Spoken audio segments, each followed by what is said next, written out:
tus manos para recibir lo que ha de venir. Escucha el llamado, que algo se acerca, lo puedes sentir. Una palabra arde fuerte en ti, desafiándote a ensanchar tu lugar, porque pronto crecerás, crecerás. Algo grande viene para ti. Has creído fielmente y vas a recibir la victoria que ha de venir.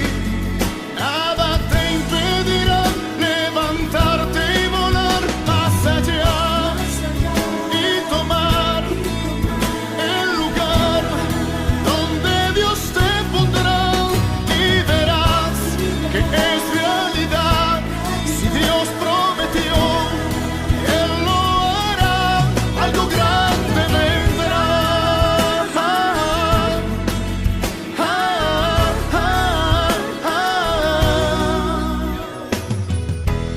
Observas de tiempo,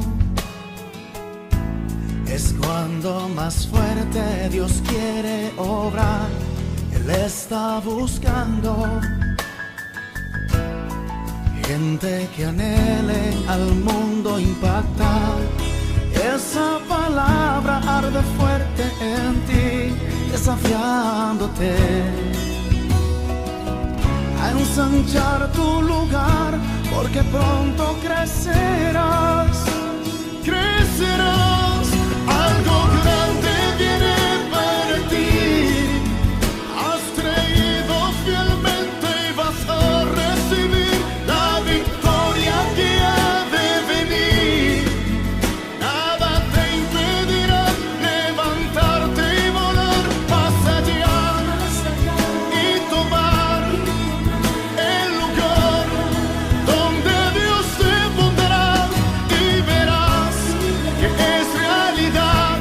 Si Dios prometió, Él lo hará. Algo grande vendrá.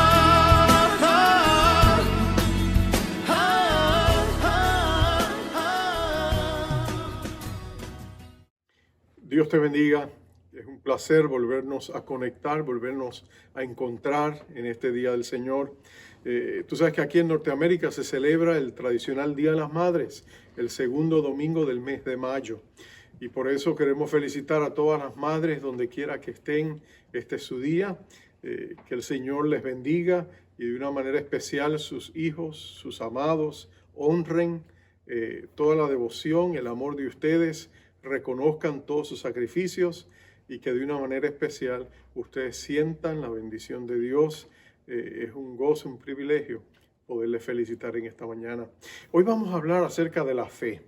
En estos días con el COVID-19, el coronavirus, los cristianos estamos buscando de Dios cada día más y diciéndole: Señor, necesitamos más y más de ti.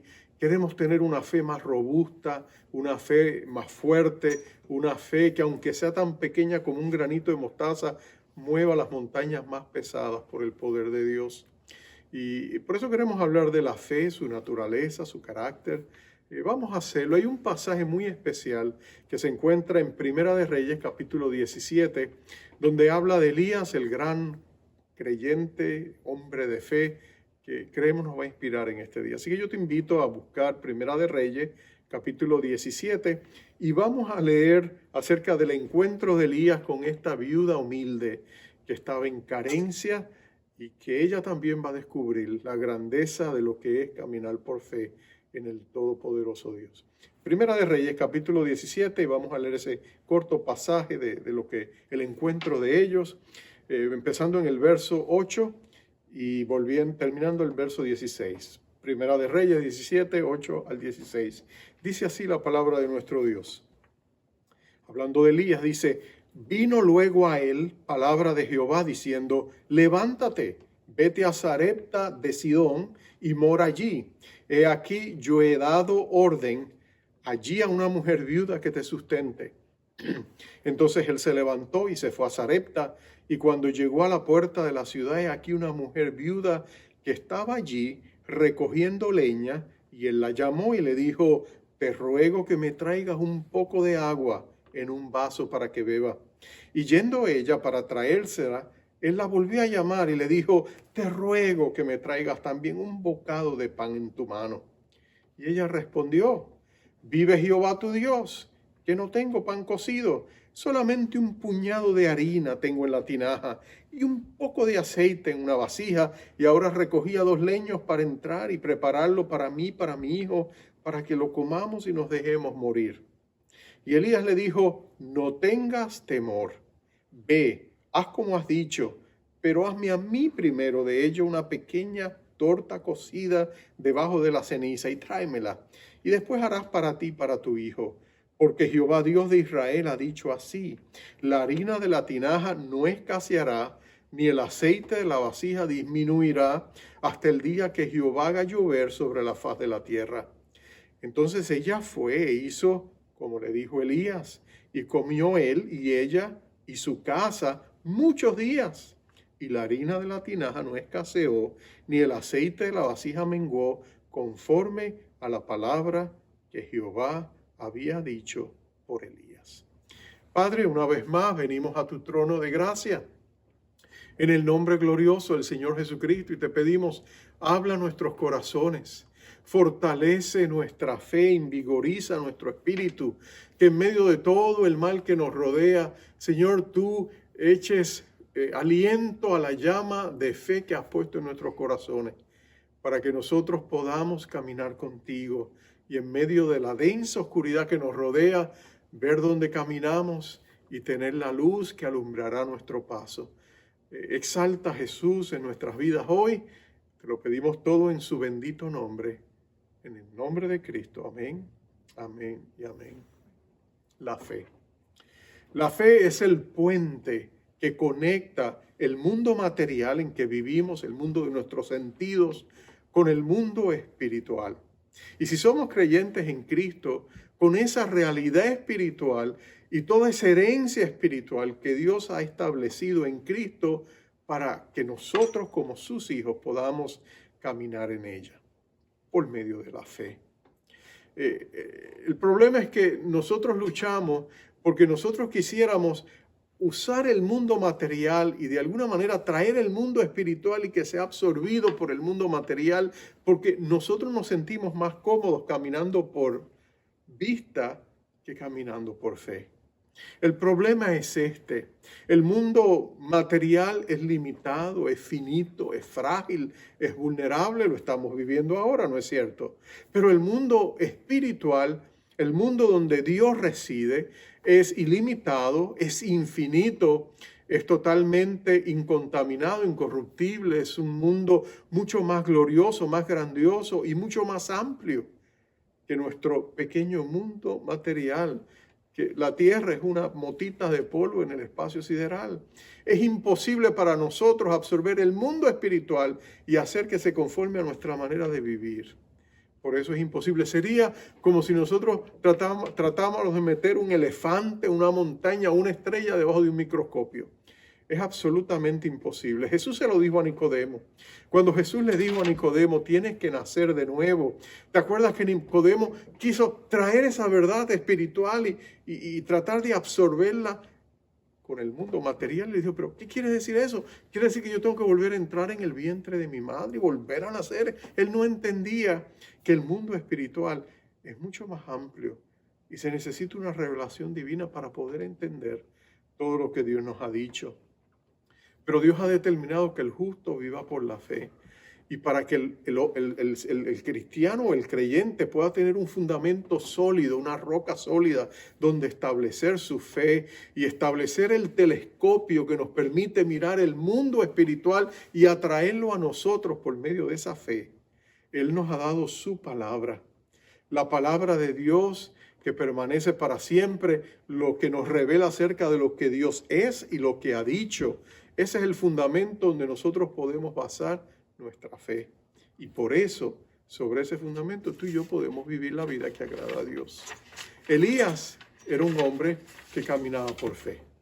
De hecho, cuando tú ves la vida de Elías, y no vamos a entrar en todos los detalles de la vida de Elías, pero Elías es como un cometa que aparece en una densa oscuridad y de pronto tú miras al cielo y lo ves como una estrella fugaz que pasa en un breve periodo de tiempo, pero deja una estela profunda de luz que parece imborrable.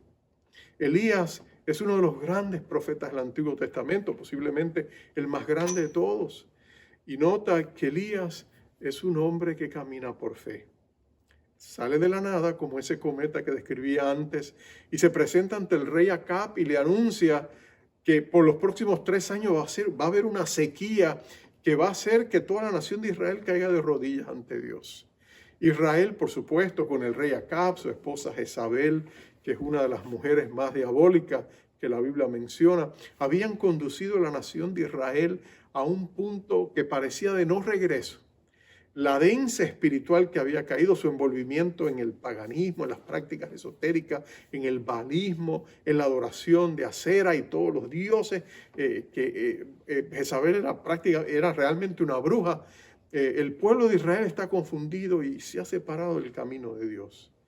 Pero Dios levanta a este varón Elías, y este varón Elías camina por fe. Después que le anunció al rey Acab la sequía, seguramente el rey Acab no lo tomó en serio, vio su humilde apariencia, muy similar a la que más tarde tendría Juan el Bautista, vestido con pelo de camello, correo de cuero. Lo vio y sencillamente lo ignoró, quizá lo consideró alguien insignificante. Pero a medida la sequía empezó a intensificarse y vino como resultado la pérdida de las cosechas y vino la hambruna. Entonces él empezó a buscar a Elías. Elías se convirtió en el hombre más buscado de todo Israel. Y Dios toma a Elías y lo esconde. Primero lo lleva a una parte apartada, un lugar apartado, y hace que los cuervos le lleven la comida. Y allí cerca de un arroyo él encuentra agua. Pero cuando el arroyo se seca, Elías se pregunta: Señor, ¿qué voy a hacer? Y Dios vuelve otra vez y le dice: Elías, vete a Sarepta, he ordenado a una viuda que te dé de comer. Ahora, y este es el primer principio acerca de la fe que tenemos que tener claro. La fe responde a una lógica celestial que a veces desafía nuestra lógica humana. Nota que Dios manda a Elías a Sarepta. Sarepta era parte de Sidón, que era la capital del imperio asirio, pero nota esto, era el lugar de donde venía Jezabel. Mientras el rey Acab y Jezabel buscan a Elías por todo el lugar, Dios decide esconderlo en la boca del lobo y lo lleva precisamente a la cuna de Jezabel, donde ellos jamás pensarían en buscarlo. Por supuesto, decirle a Elías, vete a Sarepta, tiene que haber sido un desafío a su fe. Señor, pero tú estás seguro, me estoy metiendo en la boca del lobo. Pero es que la fe muchas veces nos llama a tomar pasos que humanamente parecen que no tienen sentido. Pero como Dios siempre tiene propósito en todo lo que hace, aunque tú y yo humanamente no lo podamos entender, tú y yo tenemos que entender de que Dios está obrando de maneras que nosotros a veces no podemos ver, porque nuestra visión es limitada, nuestro mundo material es limitado, pero Dios está sentado en la eternidad y ve el pasado, ve el presente, ve el futuro, y los propósitos de Él, las decisiones que Él toma, muchas veces tienen que ver con no nuestra situación inmediata, sino lo que Dios sabe que va a pasar de aquí a 1 año, o 2, o 3, o 10, o 50. Dios sabe exactamente lo que está haciendo. Pero, por supuesto, eso no niega el hecho de que nosotros vivamos nuestra vida con prudencia y vivamos nuestra vida confiando en los principios regulares que Dios pone para nosotros. El cristiano vive su vida con un sentido común santificado, con sabiduría práctica. El libro de Proverbios es un libro de sabiduría práctica. Nosotros caminamos y seguimos los hábitos y las costumbres comunes y sabemos que ordinariamente Dios trabaja de maneras ordinarias en nuestra vida y en nuestro quehacer. Pero hay momentos extraordinarios donde Dios hace cosas que requiere que nosotros pongamos nuestra fe en Él y nos apartemos del mundo material que limita lo que Dios va a hacer. Por ejemplo, Dios le dijo a Noé, haz un arca cuando nunca había llovido. Le dijo a Abraham, te voy a llamar padre de multitudes cuando él tenía una esposa estéril. Le dijo a David, David, tú vas a ser ahora la nueva aristocracia, te voy a ungir como rey, cuando él era un humilde pastor de ovejas del clan más pequeño, de la familia más pequeña, y en el orden familiar era el más pequeño de todos. Eso era todo un desafío a la lógica humana. El mismo Samuel, cuando trajeron los hijos del padre de David, él miró a todos y en el menos que pensó fue en David. Jesús escogió 12 apóstoles, varios de ellos humildes pescadores galileos, muchos de ellos iletrados y del vulgo, como les acusarían los líderes sofisticados religiosos de Jerusalén, los fariseos y los escribas, y lo criticarían. Uno diría, pero Señor, ¿por qué escogiste gente tan humilde? Pero Dios tenía un propósito en todo eso. Porque Dios a veces obra con una lógica que para nosotros no tiene sentido. Dios escogió a Elías y lo escondió en la boca del lobo. Lo envió precisamente a Sarepta a encontrarse con una viuda a quien dice Dios, he ordenado que te alimente. Pero cuando Elías llega a la ciudad de Sarepta, en una cita divina se encuentra precisamente con esta viuda porque Dios la ha movido a que esté allí. Dios le había ordenado que alimentara y sustentara al profeta, pero todavía no se lo había dicho. Pero cuando llega Elías y le dice, dame un vaso de agua, esta mujer, un vaso de agua no se le niega a nadie. Ella fue a buscárselo. Y entonces Elías le dice, pero ¿sabes qué? Además de un vaso de agua, da un bocado de comer. Y la mujer entonces le dice, pero lo que tengo es un puñado de harina, un poquito de aceite, que es la última comida para mí, para hijo antes de morir. Para mi hijo antes de morir. Y entonces Elías tiene la osadía de decirle, no, vete y hazme a mí algo primero y después come tú y come tu hijo. Parecería en cierta medida egoísta de parte del profeta, pero en realidad no era egoísta, era una prueba para la fe de esta mujer. Porque la fe siempre nos para en una disyuntiva. Estamos frente a dos caminos. O vivimos por miedo o por otra incredulidad o lo que sea, o caminamos por fe. Pero en ese momento algo se activa dentro de esta mujer, la fe que Dios ya había puesto allí, la orden que le había dado del cielo. Y aquella mujer hace lo insólito, quizás sin comprenderlo absolutamente. Ella va y le hace primero la torta en la ceniza a este profeta y después lo que descubre, porque el profeta le había dado la promesa que el aceite que había en la tinaja no se acabaría, ni escasearía, y la harina que había en la vasija tampoco se acabaría. Y lo cierto es que esta mujer va a descubrir la grandeza de la provisión de Dios cuando caminamos por fe en sus promesas. Porque aunque la fe desafía la lógica, eventualmente la fe se hace un estilo de vida para aquel que camine en ella. Para Elías caminar por fe era un estilo de vida. Dios le decía que hiciera algo, él lo hacía, él no preguntaba. Pero más adelante esta mujer, día a día, ella va a probar la fe. Cada día va a levantarse, va a mirar la tinaja, va a ver la vasija y va a ver que están llenas. Las va a usar, va a ver que se reducen a cantidades exiguas, pero inmediatamente que las vuelve a necesitar, están llenas. Yo me imagino que los primeros días esa mujer se acercaría con preocupación para ver si lo que el profeta había dicho era cierto. Y cada día veía que era cierto. Dios había hablado verdad. Y quizás llegó un momento después de varios días o semanas donde esta mujer llegó a habituarse a esperar que la vasija estuviera llena y la tinaja también. Y se convirtió en un estilo de vida para ella. No, yo sé que no va a faltar nada. El Señor va a proveer, porque día tras día lo había hecho y llegó a ser un hábito en la vida de ella. El problema muchas veces cuando caminamos por fe y nos habituamos y entramos a una comodidad, a lo que es la costumbre nuestra, es que muchas veces en nuestra manera habitual de pensar, nosotros nos desconectamos de la relación que tenemos con Dios. Damos las cosas por puestas, damos las cosas por sentadas, como dicen en otros lugares. Pero esa relación vital con Dios se va apagando, se va enfriando. Caemos en la comodidad. Y ese es el problema. La iglesia de Éfeso, por ejemplo, en el libro de Apocalipsis, una de las cosas que nuestro Señor les reclama es que aunque seguían llevando una vida de fe basada en sus hábitos, habían perdido la esencia más profunda de su fe, que era su amor por Él. Le dice: una cosa tengo contra ti, le dice Cristo a la iglesia de Éfeso: has caído del primer amor. Tienes que recuperarlo, tienes que retornar a Él. Arrepiéntete, vuelve a ese primer amor.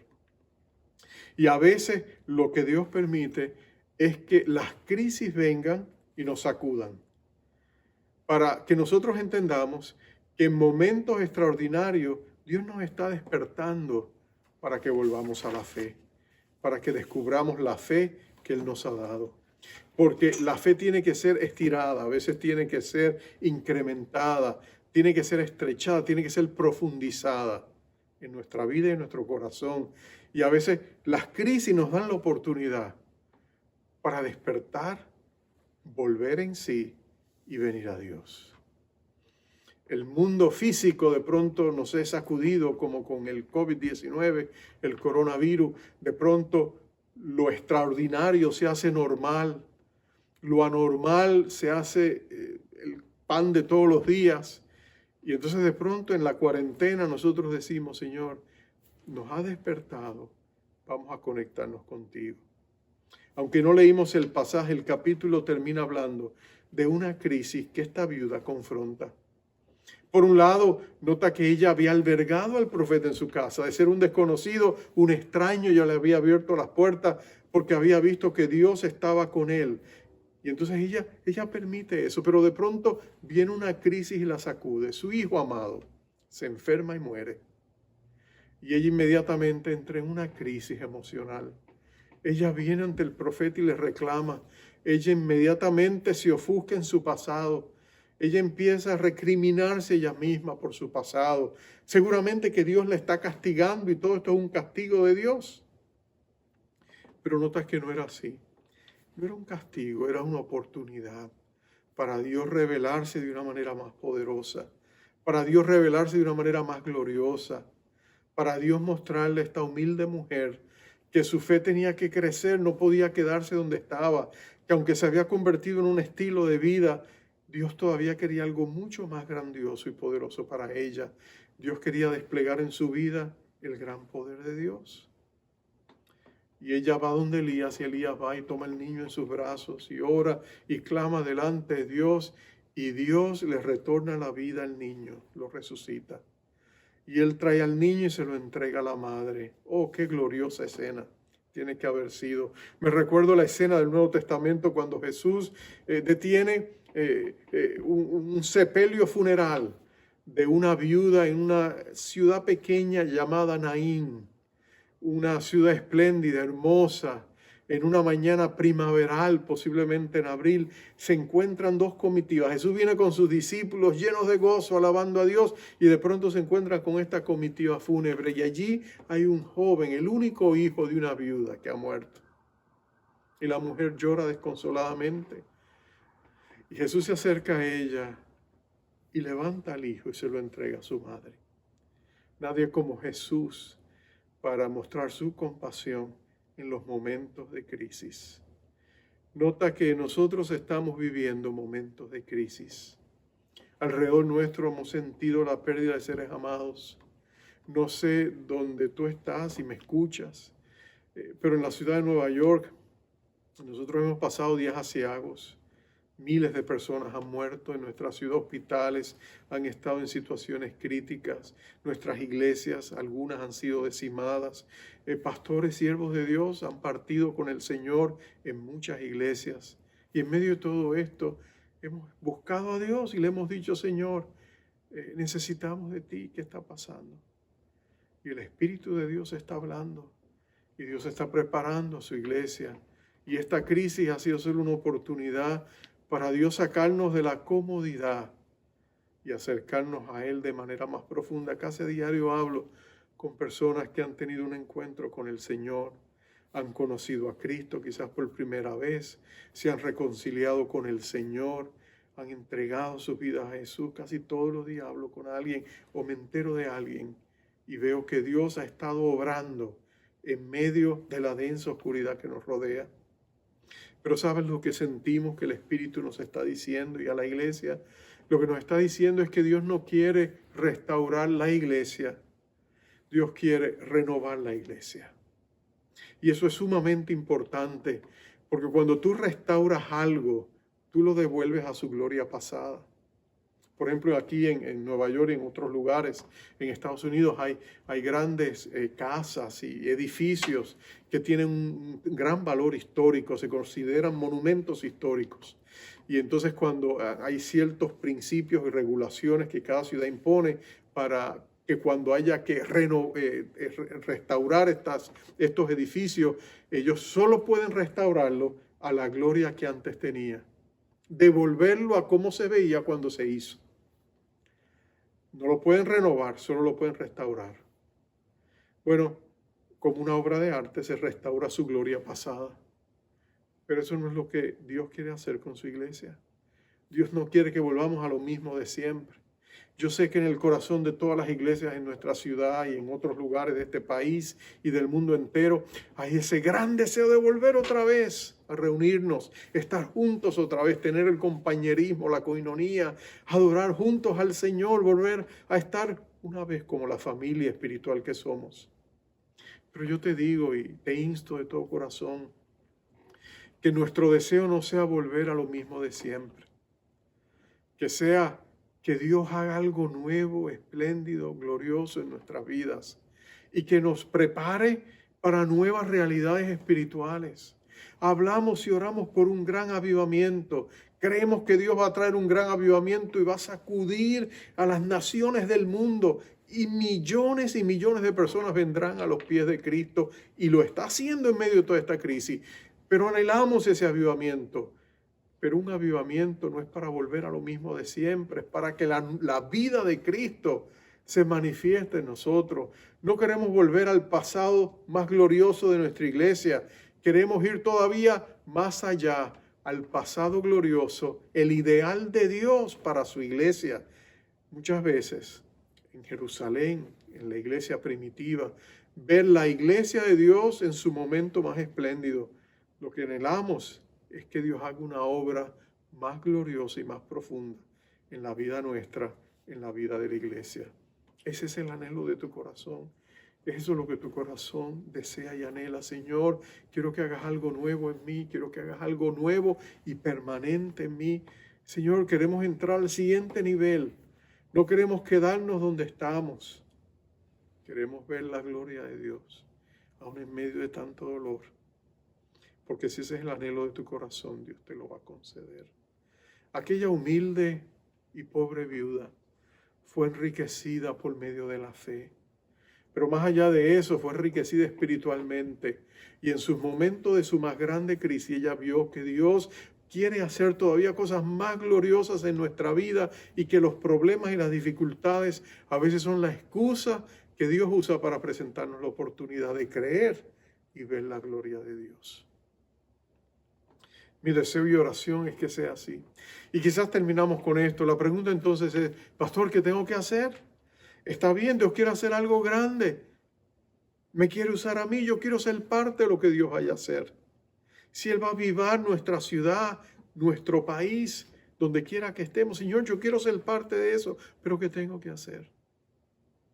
Lo que tú y yo tenemos que hacer es venir con humildad al Rey de la eternidad, al Señor Jesucristo y rendir nuestras vidas delante de Él y decirle, Señor, aquí está nuestra vida. Presentamos nuestro cuerpo como un sacrificio vivo, santo, agradable delante de ti. Ponemos a un lado nuestra agenda, ponemos a un lado nuestro afán de controlar la obra, nuestro afán de controlar la iglesia, nuestro afán de que las cosas se hagan como yo quiero.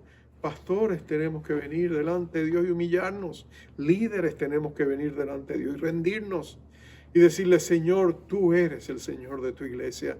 Aquí está mi vida. Lo que tú quieras hacer conmigo está bien conmigo. Solo úsame para lo nuevo y glorioso que tú quieres hacer. Cuando tú y yo nos rendimos delante de Cristo, tú te asombrarás de que lo que Dios puede hacer cuando tú rindes tu vida delante de Él. Porque entonces Dios ya no puede hacer lo que tú y yo ordinariamente podemos hacer. Dios puede hacer lo extraordinario, lo glorioso y lo milagroso. Si la iglesia de Dios se pone a arder, el mundo vendrá precisamente a verla arder. Pero tenemos que buscar a Dios y humillarnos. Si se humillare mi pueblo, oh Dios va a hacer grandes cosas. Vamos a orar. Padre amado, en esta preciosa mañana, venimos delante de ti. Nosotros declaramos que tú eres el Señor. Amado Cristo, declaramos que tú eres nuestro Señor. Señor, nosotros declaramos que nadie ama tu iglesia como tú la amas. Declaramos que tú eres nuestra cabeza y nosotros somos miembros de ese cuerpo que tú llamas la iglesia. Pero nosotros declaramos que la iglesia es tuya. Nosotros solo somos instrumentos en ella, piedras vivas en esta hermosa catedral que tú llamas la iglesia. Oh Dios, nos humillamos, rendimos delante de ti nuestras vidas, rendimos delante de ti nuestro control, nuestro afán de control. Como Moisés, tiramos la vara delante de tus pies y la vara de pastor que él tenía la postramos ante tus pies. Postramos nuestro liderazgo en nuestros ministerios, en la vida de la iglesia. Lo ponemos delante de tus pies, Señor, para que cuando se levante ya no sea la vara de Moisés ni la nuestra, sino la vara de Dios que abre las aguas del Mar Rojo. Por eso, Padre, ayúdanos, nos rendimos, nos entregamos. Danos la humildad de Jesús. Ayúdanos a pensar en servirte, aún en las tareas más sencillas y simples, si es necesario, con tal de que tú uses a otros para cumplir tus propósitos. Señor, haz una nueva vida, una nueva cosa en la iglesia. Prepáranos para la gloria que está por desatarse en nuestra vida, en nuestra nación, en nuestras iglesias. La gloria de Dios. Y Señor, llévate la gloria por lo que vas a hacer. Y aprovecho este momento, Señor, para pedir tu bendición sobre nuestras madres. Donde quiera que están, bendícelas, Señor. Llénalas de tu gracia y de tu amor. Arrópalas con tu misericordia. Y consuela a aquellos que no tenemos a nuestra madre hoy. Que tu misericordia y tu gracia nos recuerden que tú nos diste la bendición de tenerlas, pero que hoy día están en tu presencia. Y Señor, gracias por tu amor. En el nombre de Cristo te lo pedimos todo. Amén. Dios te bendiga. Esperamos vernos.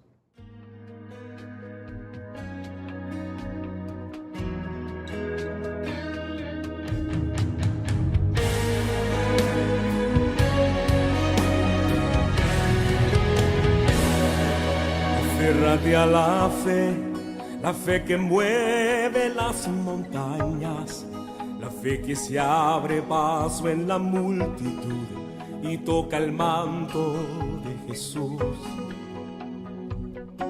Aférrate a la fe que hace el mar abrirse, la fe que no ve lo imposible y se decide a conquistar. Dios está esperando que puedas creer, que si crees que Él es capaz de obrar en tu dificultad, Dios hoy va a hacer un milagro en ti. Prepárate a recibirlo, que el cielo se tendrá que abrir, porque ha dicho Dios que te va a bendecir.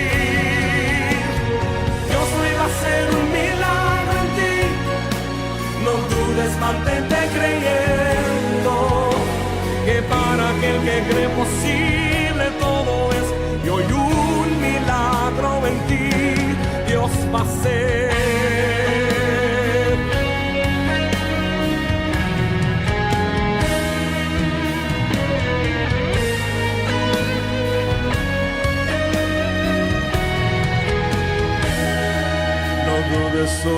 cree, aunque contrario sople el viento, aunque tú pases por el fuego, Dios obrará a tu favor.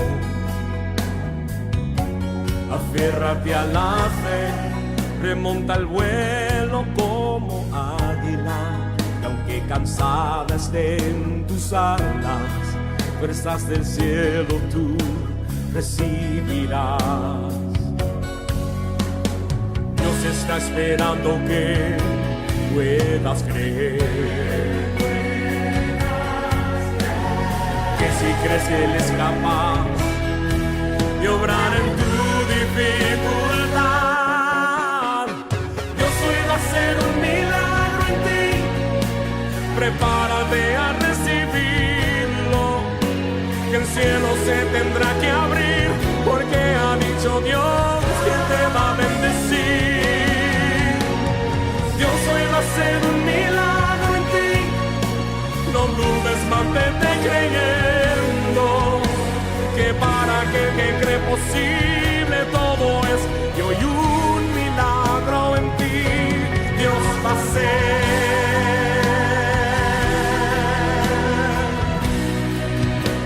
Milagro va a hacer.